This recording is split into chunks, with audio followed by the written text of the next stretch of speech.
What's good, YouTube? Gorilla Trucking back at it again, ripping it up on these highways. Started off in Wisconsin, headed out to Oshkosh, busted that out, went out to Sheboygan, picked that up, and now we're on our way to Wabash and get this load done.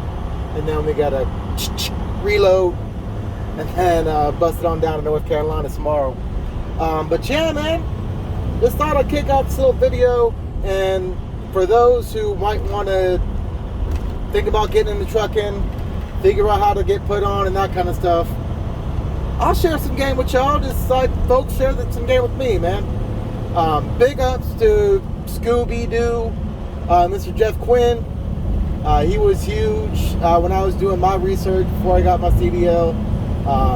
Smart Trucking, absolutely, definitely recommend that guy to get put on.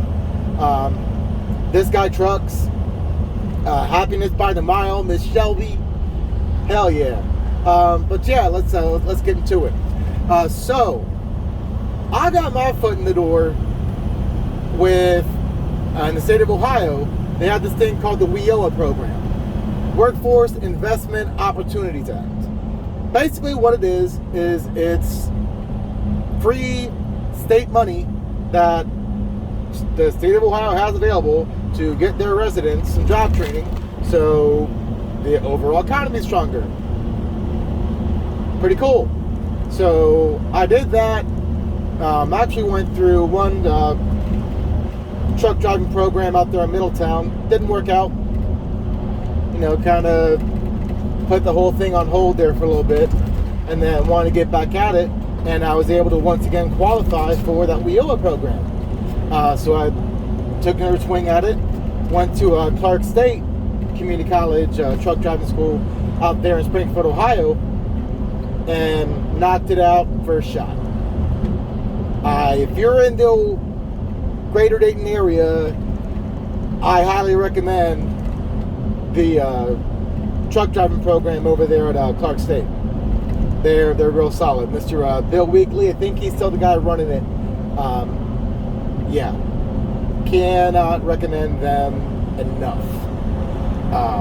But yeah, so I went on, got my CDL, got on this little local mom and pop outfit.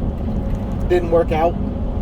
And that's the thing, like when you're first starting off trucking, like you definitely need to know your worth and pay attention and, you know, try to learn as much as you can about these different companies.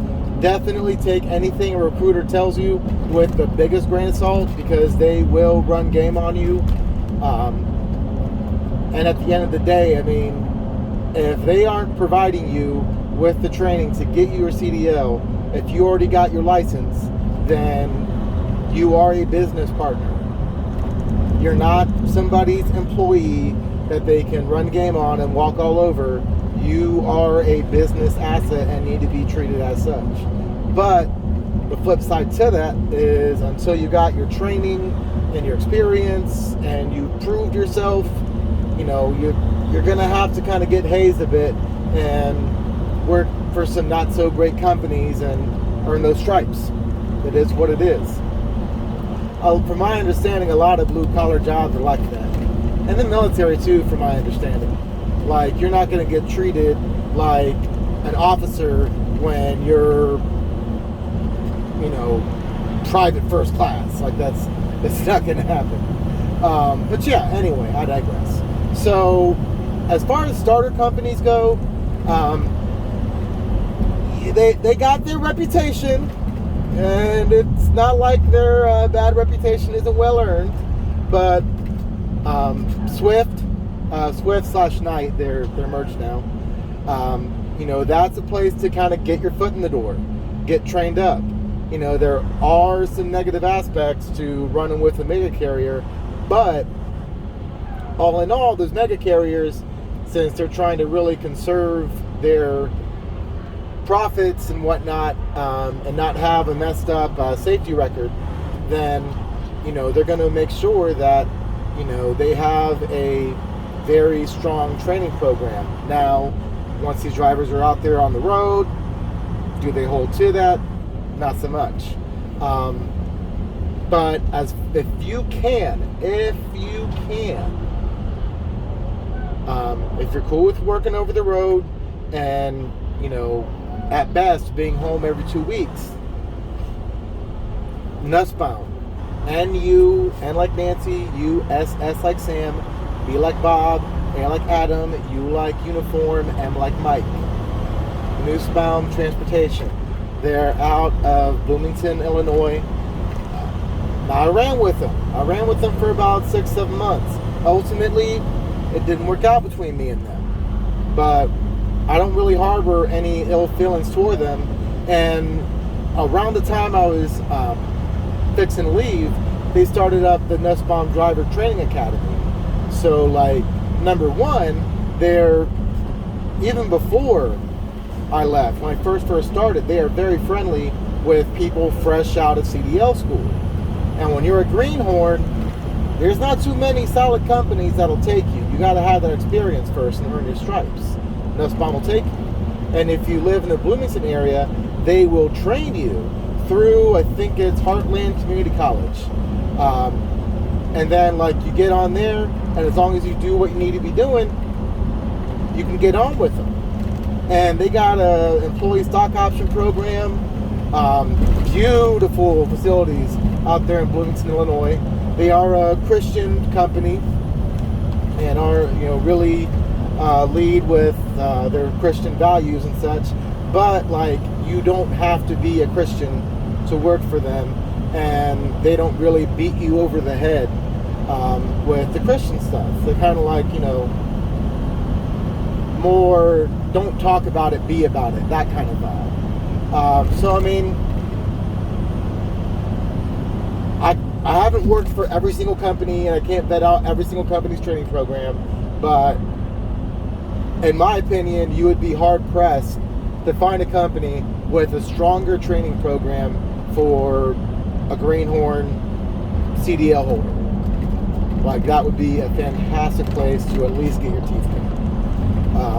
Now, once you kind of level up a bit, as you've seen on my page here, the company I'm with currently, GP Transco, if you got a solid record, you don't have a whole lot of jobs on your DAC, you don't have a whole lot of accidents, or preferably if you keep your stuff clean as a whistle, then yeah, buddy, you would be doing yourself a big disservice to not at least holler at the recruiters, man. Overall, they're definitely the strongest company I've worked for, and I've been with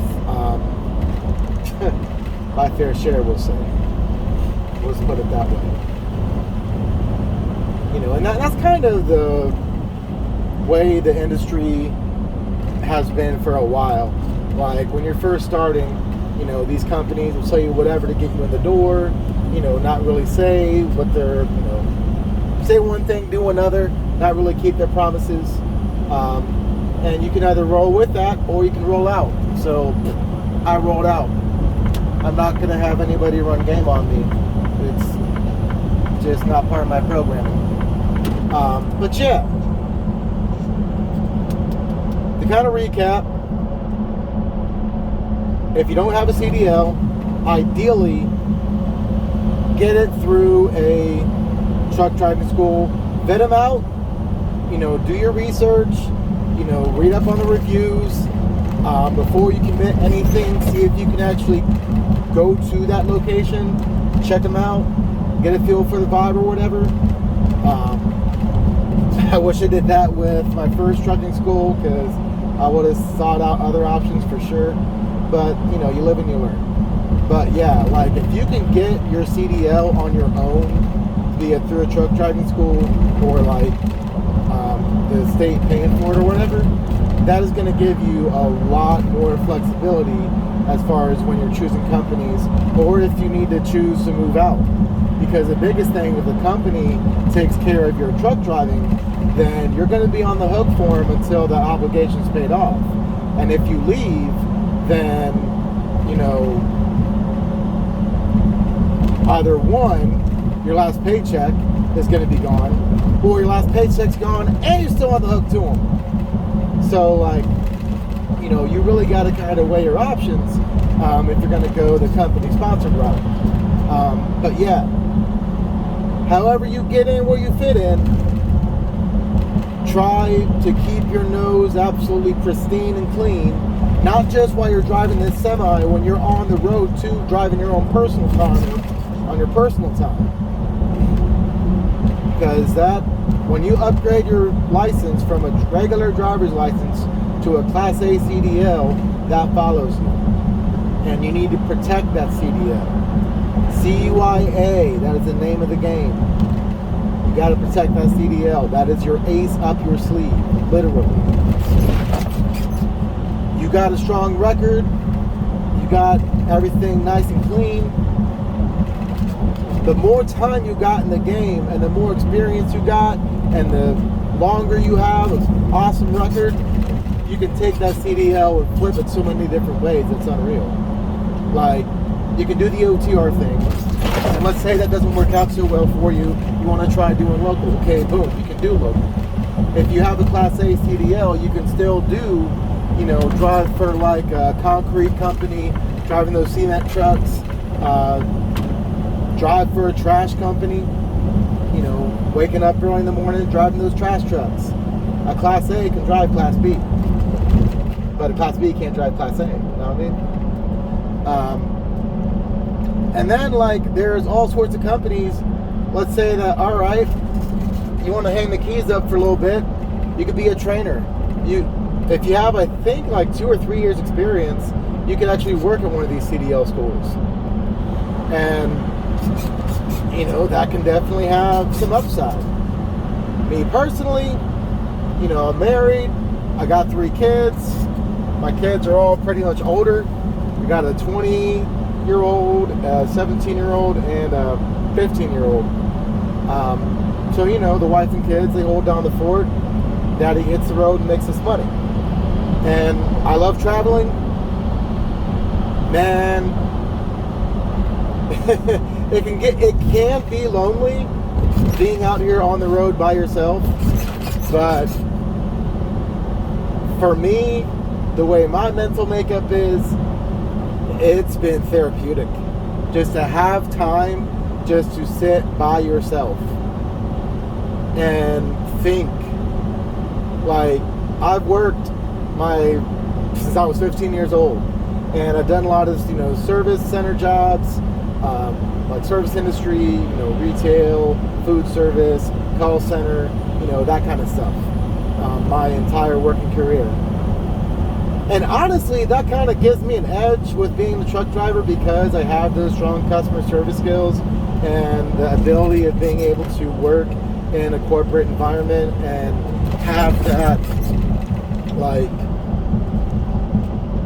ability to engage in like a corporate environment. Like, there's kind of like a different vibe and different language and, you know, ways that you move in a corporate setting versus, you know, your regular personal life and versus, you know, regular blue collar work. So for those out here that are thinking about doing like I did and getting out of the call centers and into a semi, yeah, those skills can transfer over and work to your benefit. It definitely has me, for sure. Yeah, man,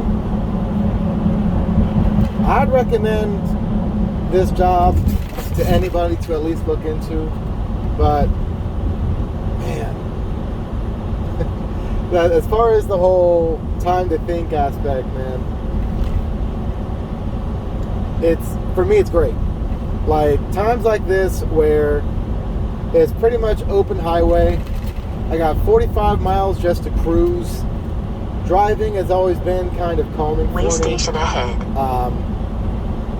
You know, when you got just nothing, just but you and the road, don't have a whole lot of traffic to deal with, which, I mean, you are going to have that, though. I just got done dealing with the Chicagoland traffic and residential stuff earlier and all that jazz. But honestly, the majority of it is what you're seeing right here. Like, of the 2,500 to 3,000 miles I cover a week, the overwhelming percentage of it, just by running the numbers, is basically like this. I don't like that. I'm able to think and process stuff and decompress. It has definitely helped my mental health compared to just running yourself ragged. Like, you get up early, you deal with all the traffic, rushing to work, you put in work all day, and then you got to go back through the traffic, get home, maybe relax for 2-3 little hours, and then go to bed, and then wake up the next morning and start it all over again. And you really only have time to yourself on the weekend, but then that is usually filled with, different stuff, especially if you're a family man like me. You don't really have time to really sit and chill and just be and just let your mind just process. But yeah, man, it's not for everybody, and especially if you're gonna do OTR, it is definitely a lifestyle change for sure. I mean, truck driving in general is a lifestyle change, because like when you're in your personal car and you're zipping around, you can't be doing that in a big truck. You have to be professional. And when some idiot cuts you off, you just got to slow down and let him in and let him go. And, it's going to hurt your pride there a little bit. It's going to hurt that ego. Because I struggle with that from time to time myself, man. When these idiots are being dumb and slowing you down, you're like, man, you want to cut them off, but, if an accident happens, then that's on you. So the best thing you can really do is just slow down a bit, get them out your work zone. They're speeding off. They're going to be out your world within about 15-20 seconds. And then it'll be like they were never there. Because that's the thing, bro. Like, you got 15 seconds that you're looking at the road. And you want to have like about 7 or 8 seconds between you and that car ahead of you. So if they're crowding you, instead of speeding up, just slow it down a bit, get them out of your work zone. And then once they're out of your work zone, it's just chilling and vibing, man. Cranking some tunes, chilling, man. And every now and again, if you can play your cards right, you might be able to squeeze in some fun stuff too on your resets. Like, I've been to the WinStar Casino out there in Oklahoma. That was a blast.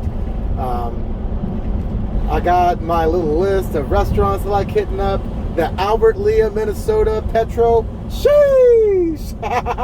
That place is fire. Best freaking barbecue of all places in Minnesota, man. Who'd have thunk it? But yeah, dog. I mean, you'll get those kind of opportunities as you're out here and you kind of learn a bit. Try to travel, where you can and whatnot. I mean, shoot, I haven't been able to visit my grandma in I think 5 or 6 years before I started truck driving. And this year alone, I've been able to visit my grandma like 3 or 4 times, because I asked them for a load that got me to Texas, took my 34, hung out with the family down there, and then Monday morning got back in the truck and got back to work. There's ways that you can kind of work things out to be advantageous while you're out here running these miles, man. But yeah, that's all I got for y'all right now. Y'all stay easy, keep that shiny side and those revenues up, and I'll catch you on the back haul.